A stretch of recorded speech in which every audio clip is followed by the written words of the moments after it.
Well, welcome everyone. My name is Sarah Pearson. I'm the assistant conductor for the Symphony of Northwest Arkansas, and welcome to our December 2025 edition of Inside of the Music. I want to welcome our guest conductor for our Saturday program of A Very SoNA Christmas, Jack Cleghorn. Welcome, Jack. Good morning. How are you? I'm doing great. I'm so excited to be able to feature you on this edition of Inside the Music. And we're going to let the audience get to know you a little bit. I know you live there in Northwest Arkansas, but I don't think a lot of people really know all that you have done over the course of your career, where you're currently at. And we'll talk about that. But let's get started talking about maybe share a little bit of your story of how you transitioned from being a musician to a conductor and how that kind of carved your path to where you're at today. Absolutely. I think with many conductors, I don't think this is a unique experience, but when I was little, I'd line up my teddy bears and conduct them. So I think there was a part of me that always knew.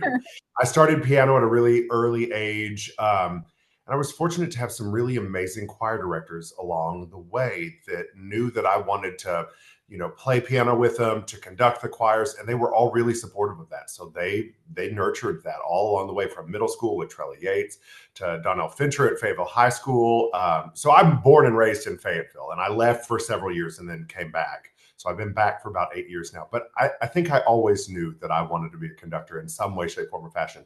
Although I think the first iteration of it was probably as a train conductor because I really like trains. But That's funny. So maybe you talked a little bit about who influenced you, but maybe talk a little bit about your process. Like you're preparing for this program coming up on December the 6th. And so you were picking a lot of different music. Maybe talk a little bit about what that looks like before the rehearsals, before you work with the chorus or the orchestra. yeah, absolutely. I think the Christmas program is a really special opportunity to engage new SoNA members. Like a Mhm. pops concert is always a great avenue for people who aren't as familiar with the symphony as somebody that lives in it full Yeah. time, right? Like that's a really great way to pull in new people because good music is for everyone. And Mhm. I think we have a preconceived notion of what the symphony is. And I'm so excited about the Christmas concert because I think about it. We get to make the magic of the season, right? Like it Yeah. is a part of people's traditions and what they do, and going to see this great music that's Mhm. ranges from sing along to selections from the Nutcracker and everything in between. And so it's just an awesome opportunity to make that Christmas magic come alive. As far as my process is concerned, well, I learned the flute part. And then I learned the oboe part, and then I've forgotten the flute part, so I go back to the flute part again. you know, Right. and just work your way down. But I also like to think, especially uh, with larger works, what's happening in the world around them, around the composer at the time that it's written? Like, Exactly. what are the influencing factors? What were they experiencing in their life? Was this written for a movie? Was it written because we have a Christmas at the Movies selection, Yes. which has some Miracle on 34th Street, which I know was is a classic, and I remember watching when I was growing up. But it also has Nightmare Before Christmas, and so what are the influencing factors in it? How did it come to be? Is it something also that we have as a tradition? So we'll open the concert this year with "O Come All You Faithful," as we have done for many, many years. So trying to find that balance of where did it come from? What inspired the composer? What do we value and cherish as like a SoNA family? Like, Yeah. what is it that we remember? Like, okay, if they don't do this, I'm going to be really upset. Trying to keep that balance and of bringing something new Yeah. to the table as well. I love that. Are there any favorite pieces that you have on the program? I know we'll get into more of them, but is there any that you're just like, I just cannot wait for that moment? All of them. Well, so, I it's my favorite so season. I have a little bit of a personal connection. So we're doing "Oh Holy Night," but the version that we're doing was recorded by Jesse Norman Mm. and the New York City Choral Society. Can't remember who the conductor was, but they also used the American Boy Choir School Hmm. with James Litton, who was their conductor. And I studied with James at Westminster Choir College in Princeton. And I worked with the American Boy Choir School. So that's a neat personal connection. I love anything Tchaikovsky, so I'm really excited about the Nutcracker. And that I think is a sound of the season, Yeah, yeah, exactly. Um, oh, I love the Christmas at the Movies too. The Samuel Coleridge Taylor, that's just a phenomenal piece. Oh, incredible writing. You've done that one before, I Yes, believe, and exactly. it's Yeah, just fantastic. Our yeah, student soloist, Nathan Ma, yeah. It's on Vivaldi. Vivaldi, Really nice. that's going to be amazing. Yes. It's just a good blend of, winter and Christmas Yes. and just the sounds of the season. Yeah, and I love the Vivaldi because it really does, it ties in what winter kind of feels like. If Hmm. we're just doing one movement of it, so not to disappoint people, but like what you'll find on Inside of the Music, I'm actually going to play all of the movements so you'll be able to hear them to put it in context. Awesome. Just because of time, we're only doing one with Mhm. him. But let's talk a little bit about like some of these other works, like "Twas the Night Before Christmas." Talk about that one and what that Oh, looks. I'm really excited about that. That's for orchestra and narrator. And my father, one of the things that I was thinking about was what is one of those Christmas stories that we know? And The Night Before Christmas is one of them. My father had it memorized, and every Christmas Eve would tell me the night before Christmas, and it was wonderful. And I just remember it, and I remember looking through the repertoire. But it also calls for narrator. Mhm. And our narrator this year will be Molly Ron, I say newly elected mayor. She's been here for about a year now, but that's a really great local tie. I'm fortunate to know Molly, and her daughter Opal used to sing with me. And when we were thinking about like, well, who could the narrator be? And I was like, well, our new mayor, of course. So I'm really excited about the narrator aspect of that too, which is always a challenge for the orchestra, the conductor, the narrator too. I mean, it's a fun puzzle to put together. Yeah, it is. It's very kind of tricky. Like it's not your typical "Twas the Night Before Christmas." Most of them are kind of tricky because I've done different arrangements. But this one in Mhm. particular, there's a lot that goes into lining up everything. Talk about the Christmas at the movies. I know you talked a little bit about that, about Miracle on 34th Street. What is it about that piece that you hope that the audience, especially if this is their first time, like, because I think that on every concert there's something for everyone, but maybe this one particular would be a hook for them. Yeah, I think so much of our like symphonic repertoire people know, but they don't know that they know it, right? Like it's in the mall, it's in the elevator, on the commercials. So there's Polar Express, there's Miracle on 34th Street, there is Nightmare Before Christmas. Oh, there's two more. Where Are You Christmas from The Grinch, and then Little Cindy Lou Who.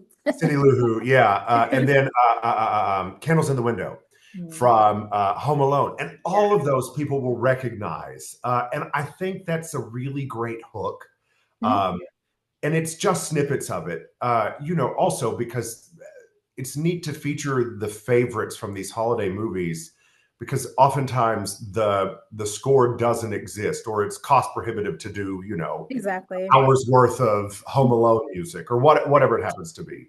And so it's a really neat way to kind of connect the dots between what's in our pop culture versus what you can experience at the symphony. I think so too. And I think, there's some nostalgia there that, people hear a piece of music and it's from a movie or a time in their life, and then it becomes even more endearing. And I think that a lot of our people were going to find that even with some of the other major masterwork kind of pieces that we're doing on this program. How about the musological journey? I love that. I think it's so fun. And I want to hear you talk about it, but Oh, it's it's a the hoot. span of time. But I don't want to spill all of the tea, so I'll let you talk about it. Oh, it is indeed a journey through the 12 days of Christmas. I remember once upon a time we had this fabulous Christmas party that we went to, and the way that we closed it every year was we divided into 12 groups and we'd play, and one group would have it and then it'd bounce all around. Fun. It is not like that, but it is another standard. It's really neat because it starts out with like this chant from Hildegard von Bingen, so way on back, It's like ending, like yeah, like living in a monastery and Gregorian chant, yeah. and it's really cool how it moves through all of these forms that we recognize. Especially because I spend most of my time in the choral world.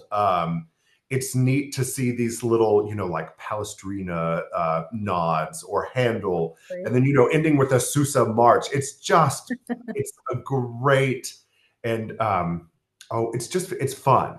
It It's is like the really, music history timeline and one piece of music. yeah, it's a really great way to get in how many hundreds of years of music Right. history in about 11 minutes.